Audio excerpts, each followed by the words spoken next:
natin. Nagpa-ano siya uli. Nagpa-print ng clear na birth certificate.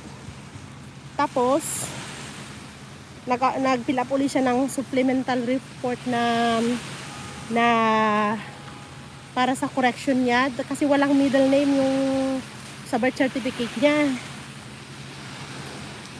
Oh, nung December 18 pa. Eh ngayon January na, wala pang update.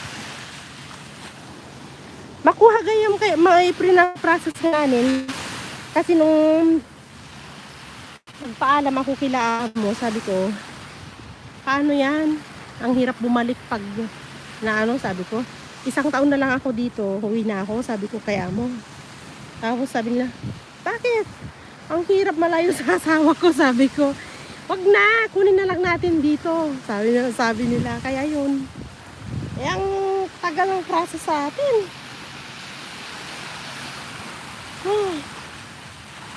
Paano? Minamadali nga kasi nga gusto ko nga pagbalik ko na dito, makuha ko na siya, kasama ko na.